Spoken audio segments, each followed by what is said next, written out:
Mahal mo pa o namimiss mo lang yung idea noong kayo pa? Kasi 'di ba minsan, kahit gaano pa kayo katagal na wala na, may time na mapapadaan siya sa isip mo at mapapaisip ka na lang na, ay hala, mahal ko pa ba siya? O namimiss ko lang siya? Yung mga memories na shinare namin together. Minsan nga 'di ba, pag maaalala mo yung tao, may time na mapapangiti ka or minsan maluluha ka na lang out of nowhere.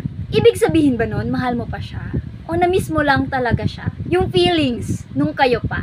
Tingin ko, masasabi mong mahal mo pa siya kung yung thoughts of him stays. Yung hindi lang siya basta dumaan, nanatili pa rin siya sa isip mo. And yung lingering feelings habang nare-reminisce mo, yung mga moments that you have shared with that person, nanatili siya dyan sa puso mo. Tingin ko, mahal mo pa siya. Pero kung dumaan lang siya sa isip mo, then later, back to normal ka na ulit, parang dumaan lang siya, tingin ko, na-miss mo lang siya. Yung moments na pinagsamahan ninyo, kasi normal lang naman yun. Naging bahagi ang tao na yan ng buhay mo eh.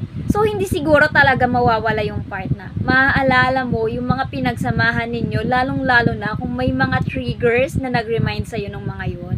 May mga scenarios na makakapagpaalala sa'yo nung tao na yon at kung ano yung pinadama niya sa'yo sa mga pagkakataon